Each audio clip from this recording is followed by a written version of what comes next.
Welcome to the Page by Page Book Club. I'm your host, Paige Imprint, and I bring you weekly book club meetings wherever you get your podcasts. Oh my gosh, guys, we're so back. I am truly, if you can't hear it in my voice, beyond elated, excited, happy to be back at the Page by Page Book Club. It has been 12 weeks, 3 months, baby. Here's the thing. Your girl burned out. Not on the podcast necessarily, but just on work in general. I feel like we discuss it ad nauseum, so I'm not going to get into it too much. But I did turn reading into my full-time job in May of 2025. Dream come true. Could not be happier. There's nothing that I could ever want more for my life. So let's start there. But when you turn what you love into what you make money from, what you do for work, it is a completely different ball game. Like I knew this was going to be the case. And many people end up commenting this when they're kind of commenting on my job. They're like, I don't think I could do this because reading is my escape. And that is absolutely something to think about if you're considering making something bookish your full-time job. While it is still my escape and it's something I do for fun and something I love so much, it's also my job. And I have to clock in. And there's no time to... Now, luckily, I'm not a mood reader, and we'll discuss that at a later time, but I have to read what I need to read when I need to read it, and I need to read often. And on top of that, lots of work. And editing a podcast takes time, y'all. Like, a lot of it. So, we're back. All that to say, and I'm so happy to be here. Because we haven't talked since October 15th, I'm going to just do a little recap of what I've read since we last talked. Here's the deal. October, great month. November, great month. December, read 3 books. I needed a break. Your girl needed a break. I burned out. It was bad, but we'll talk about it all. We're just going to dive into the books I read. This is a reading wrap-up on steroids. Let's chat about what I've been reading, y'all. Welcome back. Okay, let's get over to Goodreads and we'll dive straight in. I think that this is the best way to go. I ended the year last year having read about 136 books, I would say. I ended up losing track a little bit. A lot of that has to do with I will read a book in the alpha phase, meaning like the very, very first draft with the author, and then I'll read it again as an arc. And I did a very poor job of marking those reading experiences twice, which I should have. So that's the problem. That's kind of what happened there. So, yeah, that's what happened there. I'm trying to think of where we last talked. I think the last time we chatted was regarding The Lair, and then maybe briefly we discussed Redemption Ranch, Lena Hendricks. Should we start there? I think we should. Redemption Ranch swept my year. It was the single most unique book series I have ever read in my life. It is mafia cowboy romance. Yeah, dude. Mafia and cowboy. Here's how. So the entire series takes place on a ranch that is designed for people in witness protection and their federal agents to live on and work at instead of having to live out of safe houses while the witnesses are awaiting their trial. So it's like a full functioning cattle ranch with like protection elements, and the entire like town that this ranch is in are like regular people, but they're aware of the ranch and they're very protective of the people on the ranch. Like, it is so sweet, so good. Like, I'm obsessed. So the first book is actually between a witness and a new to the ranch federal agent. So it's like very forbidden, very opposites attract. He's former mafia turned cowboy. It's the like truest mafia cowboy book of the series. And then the second one is his brother, who is running to this cattle ranch for safety, and he enters into a marriage of convenience with this girl who, the reason he's going to the cattle ranch, she was involved in that incident and he wants to protect her, so they enter into a marriage of convenience. Very sweet. Forced proximity, marriage of convenience, strangers to lovers. Like, when they entered into the marriage of convenience, they were all but strangers. Like, So love that. And then third book is a famous actress, and she believes that her biological father is a witness or a federal agent or something on the ranch. She doesn't know. So she comes to the ranch under a fake identity. The heads of the ranch know. It's kind of complicated, just read it. But she ends up falling for the foreman. Ah, so sweet. And then the last book is the two guys from the first book's younger sister and the federal agent assigned to her. And they've been falling for each other. It's an age gap. It's brother's best friend. He's been gone for 4 years. She doesn't know why. When you find out why, oh my God. Like, oh my God. Oh my God. So anyway, they fall for each other as they're road tripping back for her to be the start witness in this case. It's very exciting. So love Redemption Ranch, and I've read that since we last chatted. That swept the Page and Print Awards. Like, loved her. Read Crazy in Love by Laura Pavlov. I've been talking about it over and over again. Y'all don't know Rosewood River like I know Rosewood River. Like, the way I love the Rosewood River series by Laura Pavlov needs to be studied. It is the perfect, quintessential small town rom-com series. And when I say rom-com, I am laughing out loud, tears running down my face. I think that this family that this book series follows is the funniest family on the planet. The audiobooks for this have been hit after hit after hit. First book, workplace. They're both lawyers. It's boss's daughter, mentor, apprentice type situation. Hate to love. Second book, my favorite in the series. Fake dating, sunshine, sunshine, grand gestures. She karate chops him in the throat, and that's how they meet. Love to see it. Book 3 is workplace, coach's daughter, forced proximity, hockey player, strength and conditioning coach. Why, yes. Fourth book, hate to love. This is where we are. Hate to love. He thinks that she is responsible for writing this town paper, like gossip column, and is like really mean to her about it. It's not her, by the way. And he's convinced it is. So anyway, in an effort to kind of make that up to her, but also because he's kind of intrigued by her, he hires her to be his interior designer because she's trying to get her interior design business off the ground, and he's a billionaire. Of course. A grumpy billionaire. And she's the sunshine interior designer who he's hated. It's amazing. I loved it. Audio, again, phenomenal. I'm starting today, as we speak, the next book in the series in a heartbeat, so I will report back. But you need to read this series. It's so good. Cowboy Casual. Cowboy. Second Chance. Holly Renee. My first Holly Renee book at that. I loved it. She is returning home. Okay? Because she found out that the fiance that her like really toxic, bad, horrible dad kind of like hand-selected for her, but kind of not, was cheating on her with his assistant. Of course. And so she goes to the small Tennessee town that she's from to kind of touch grass, if you will. And the second she gets there, she sees her high school ex, who left her for a reason that we're not quite understanding yet. And then it comes to find out he has a daughter. Yeah, dude. He has a daughter, and he ends up needing help with childcare a little bit. And her grandmother was the one who was kind of helping, but her grandmother kind of meddles and gets her to help with the daughter. Well, and you know where this is going. You know where this is going. It was so good. I loved it. I was hot. I ate it up. Cowboy Casual, Holly Renee. Then I read Mate by Allie Hazelwood. Yeah. Omegaverse? Let me think. Yeah. I'm in. I want it. Give it to me now.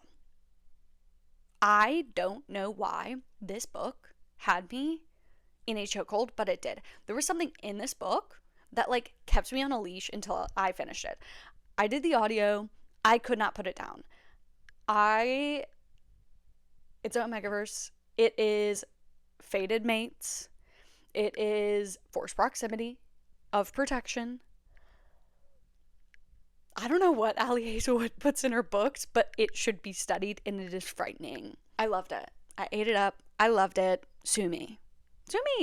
I loved it. Mate, you're so famous to me. If you've read Bride and haven't read Mate yet, you should. Who doesn't like a werewolf moment? I do. Okay. Fine. I'll talk about it. I read Secret Haven by Catherine Cowles. Secret Haven was a page and print darling this year, dare we say. Secret Haven by Catherine Cowles is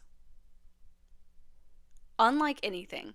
It is 5 books worth of tension, 5 books and 15 fictional years worth of yearning between foster siblings. Hear me out. Everyone, don't scroll. Stay. Don't fast forward. I promise it's not what you think. They met and fell for each other in high school. And they finally admitted their feelings and had a moment together. And that very evening, skip forward, I guess, if you don't want spoilers. That very evening, he gets placed in foster care with her family. And that is like the only place he can go. And one of the only places willing to accept him due to some activities he was involved in. And so they had to pretend like nothing was going on so that he could stay with the family. So they had to like put their feelings aside for his safety and for him. Like, it was a very serious situation, rightfully so. Like, very serious, right choice. However, they never stopped loving each other. Like, never, ever. And you're going to read about it. And I'm not kidding. I wept through this book. And I'm a very emotional person, but I don't cry through books the way I cried through this one. Like, it was so moving, so emotional, so beautiful. He's a tattoo artist. She's a social worker. He ends up taking custody of his 3 younger sisters he didn't even know existed. And they enter into a marriage of convenience to make him look better on paper for this adoption or for this foster care situation. Like, come on. Picture me weeping, crying, obsessed with this book. Can you read it as a standalone? I get this question so often. Sure, you could. And it will be an incredible book. However, you get so much lore between the two of them, tension between the two of them, yearning between the two of them in the rest of this series. And the rest of the series is phenomenal, by the way. So I would say, if you dare, read the whole series. It's going to be worth it. The tension snapping between these two after 5 books. 5 books, dude. 5. It's worth it. Okay. Lovely. Back-to-back bangers. High Sticking the Heart by Marie M. Oh. New MMC unlocked. New top MMC unlocked. I love this man. He's a Southern gentleman. He's a hockey player. He wears cowboy hats and cowboy boots. Enough said, right? Right. But I'll keep going, just for you. This book was so fascinating to me. So she gets a new job as the strength and conditioning coach of this professional hockey team. She's in town. Night before her work starts, she goes out with her cousin because her cousin finally convinced her to hit the town, hang out. Why not? And she meets our MMC. She meets him and they hit it off. So they go grab dinner. But the problem? The paparazzi caught a photo with them. And the next morning she shows up to work and they realize, oh, we work together. Great. And then she gets called into the office and there's a rule not against people dating in the organization, but having dated prior and then breaking up and then joining the organization. They feel like that's too tricky. That's the rule. And so she's like, actually, everyone, pause. We're still dating. And they said, pardon? And she said, yeah, we're still dating. Yeah. And so she like runs to him and it's actually a really funny scene because he's still in the shower and she like runs through the locker room and goes up to him and is like, hey, hi, hello, you're my boyfriend. And it's beautiful. He's like the ultimate golden retriever. She's pretty black cat as well. And then like their forced proximity, their feelings unfold. It's so beautiful. So it's fake dating, workplace forbidden. Yeah. Like, I can't, I'm at a loss for words. I love this book. And you have to listen to the audiobook. You have to. He has a Southern accent. I don't make the rules, but you have to listen to the audiobook. Okay, I'm gonna move on, but we're on the same page. You're gonna read High Sticking the Heart. Phenomenal. Okay. Half-Light Harbor, Samantha Young. Romantic suspense girls, stand up. Come to the front. Come forward. I have a new series for you. Samantha Young is one of my favorite romantic suspense authors of all time. I actually found her, and I've told this story before on the podcast, but I'm going to reiterate. The reason I found Samantha was because I had gotten caught up on Catherine Cowell's backlog at the time. She hadn't even released Ashes of You from the Lost and Found series. And I was like, okay, well, now what? Because this is my favorite genre. So now what? And she had recommended on her story to read There With You by Catherine Cowell, which is the second book in the Adair family series. So I started the Adair family series by Samantha, and that's like a 9-book interconnected saga between 2 series. Okay. Loved it. Ate it up. Everything to me. 5 stars. Stunning. Samantha now has a new romantic suspense series. And here we are. It is called, what is it called? The Scottish Isles series. There we go. Because she had the Highland series and now the Isle series. Yes, they're Scottish. Yes, they're broody. Yes, they wear kilts. Yeah, like, it's so good. This one, first one, she ends up moving to the Scottish Isles to open a bed and breakfast. But she needs help building it, obviously, and so he's part of the team that's helping build it. And he's super reclusive, like lives on a one-person island, super reclusive. And nobody knows anything about him other than he's a little bit older and grumpy. Very serious. When you find out why he is so reclusive, I'm usually pretty good at guessing things. Like, usually. I'm like, well, obviously it's this. Like, in a suspense, I, in fact, pride myself on trying to and hopefully getting it right, guessing things. I was so far off the mark on this book. Like, so far off the mark. And I was so beautifully, pleasantly, shockingly surprised. So, anyway, yeah, he has secrets, and he's going to protect her. Because someone's coming after her, because the death of her parents might not have been an accident. Okay. Pick up the book. Romantic suspense lovers, why have you not read? Why have you not read Half-Light Harbor? What's going on? What's going on? Okay, read it. Next. What else do I want to tell you? Oh my gosh. Guys, I read so many good books since we last talked. I cannot believe this. When We Fall, Lena Hendricks. Come closer. Reverse age gap. He's the nanny. They live in a duplex, and the walls are very thin. They can hear each other. Yeah. Like, yeah. The daughter is laugh out loud funny. There's this, like, particular through line through the book where she is, like, on the playground. They are playing, like, fairies and fae, and she's, like, discussing fae law and fae practices, and it's this, like, little girl. Like, kindergarten, first grade girl. It is so funny. Like, she's a hoot, and he is the funny guy. Well, we know how I feel about the funny guy. We know how I feel about the funny guy.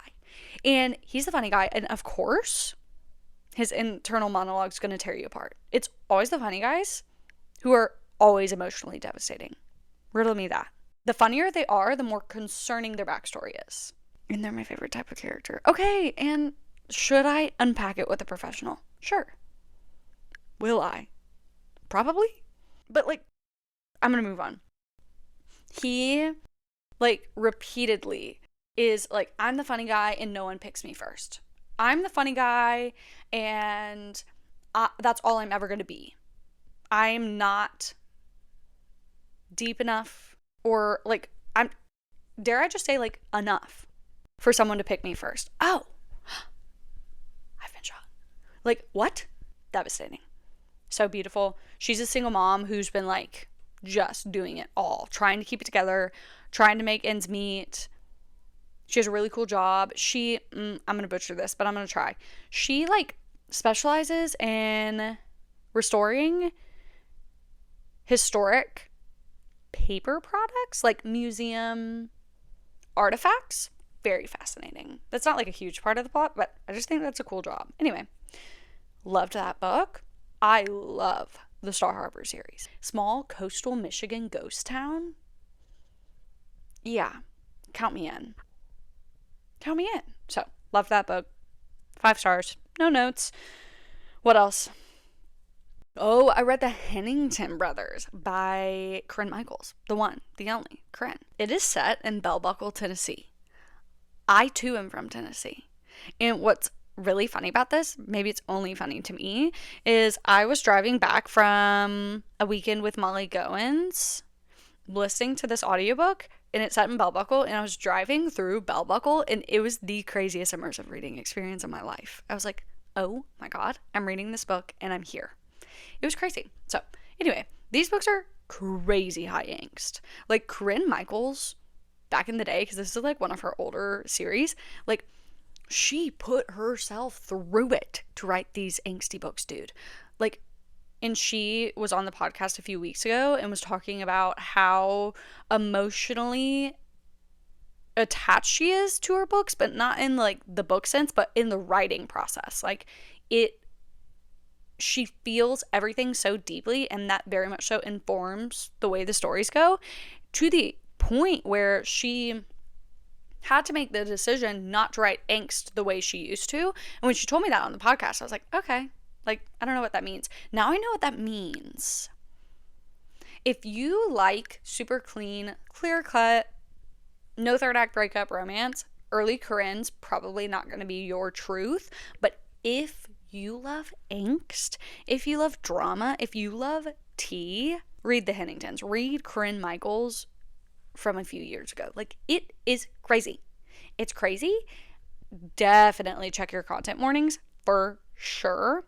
For sure. Next, Rare Blend by Michelle Naomi Mosley. We're at a winery. Of course. We're at a winery, and she is moving to the town that her dad lives in because she's amidst a breakup and a job search and all these things. She's kind of having to start her life over. So she moves into this bungalow on this winery's property.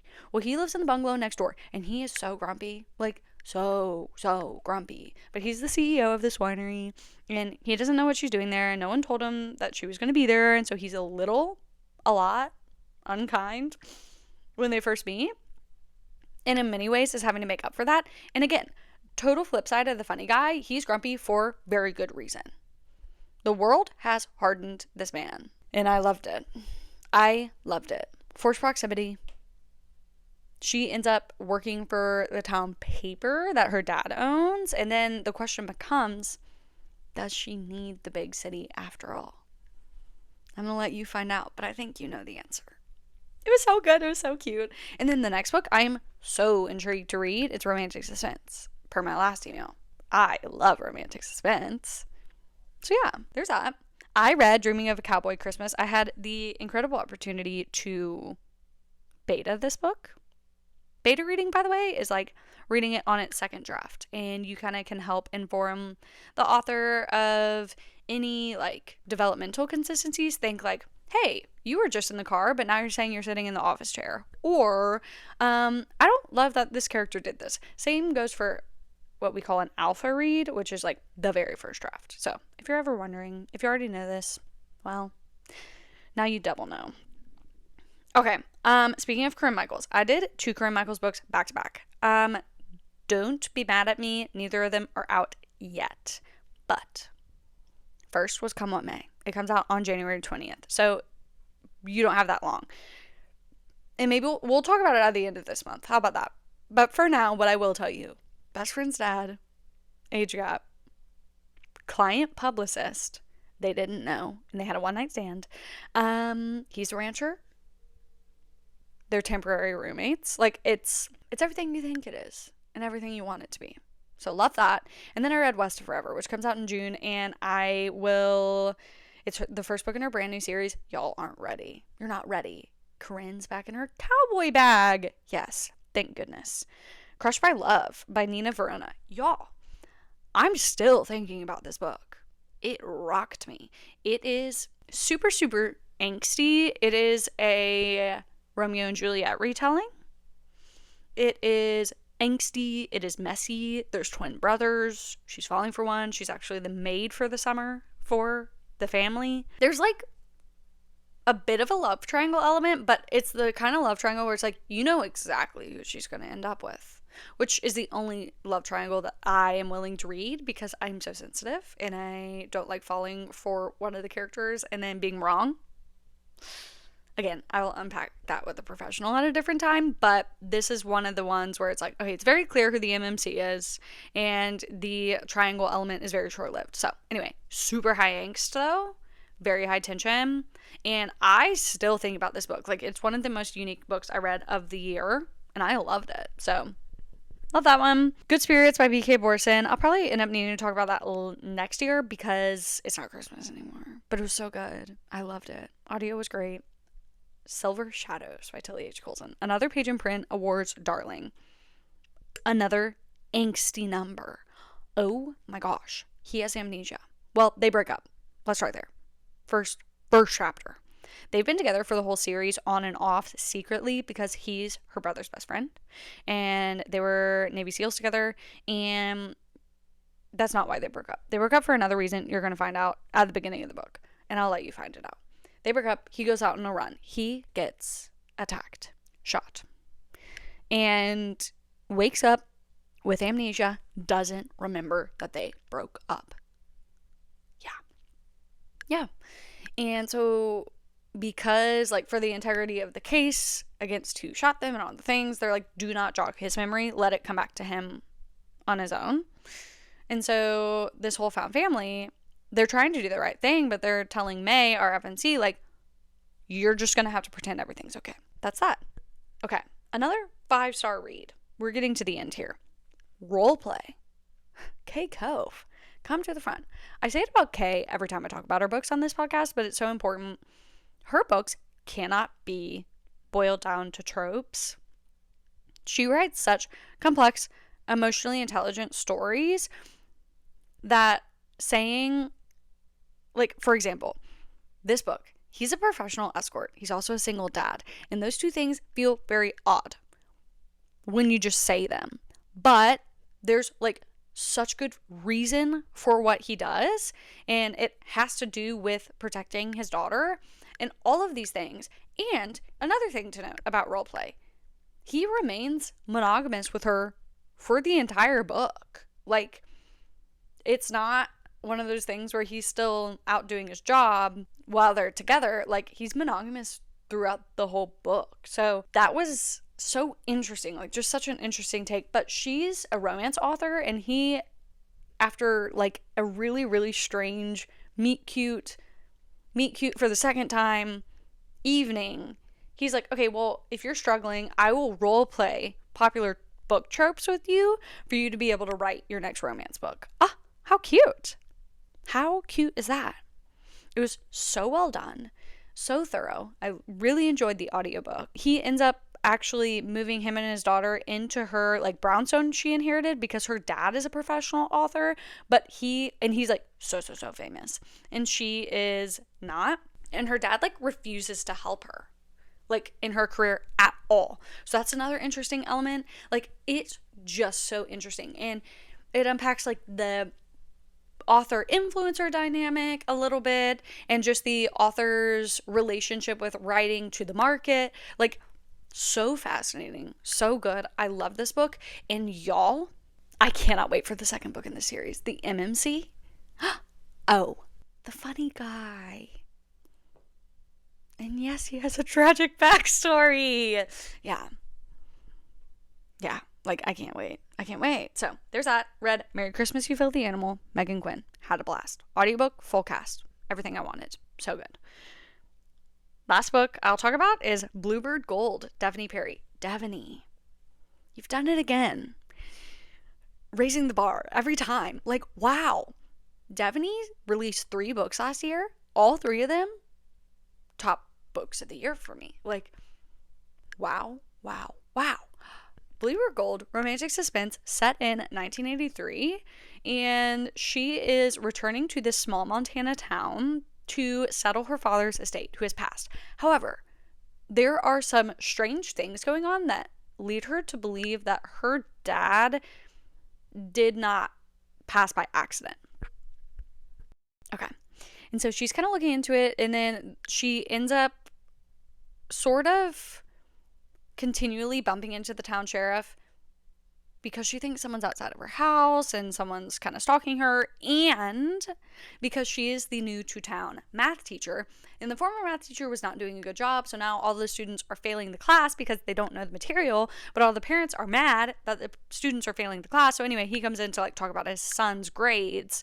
And so they're meeting both professionally and then for him as a father. And she ends up having to stay with them because of something that happened at her house, which I won't spoil for you. But there's that forced proximity element. And then there's the suspense of like, what actually did happen to her dad? And another element of like her dad seemingly was looking for gold, like had found a way to find gold. And so they're like, is there gold? So it's like mystery, suspense, single dad. He has a mustache. He's the town sheriff. I mean, mustache town sheriff. We all love to see it. And their characters were just so cozy. I loved this book. And the cover, stunning. What more could we want? That is all you've missed, really. And for this to have been 12 weeks, that's not like the most books I've ever read. I'm super excited to be back into reading, to be back on a better schedule, to be back with the podcast. Guys, I missed you. I miss you dearly, and I'm so happy to be here.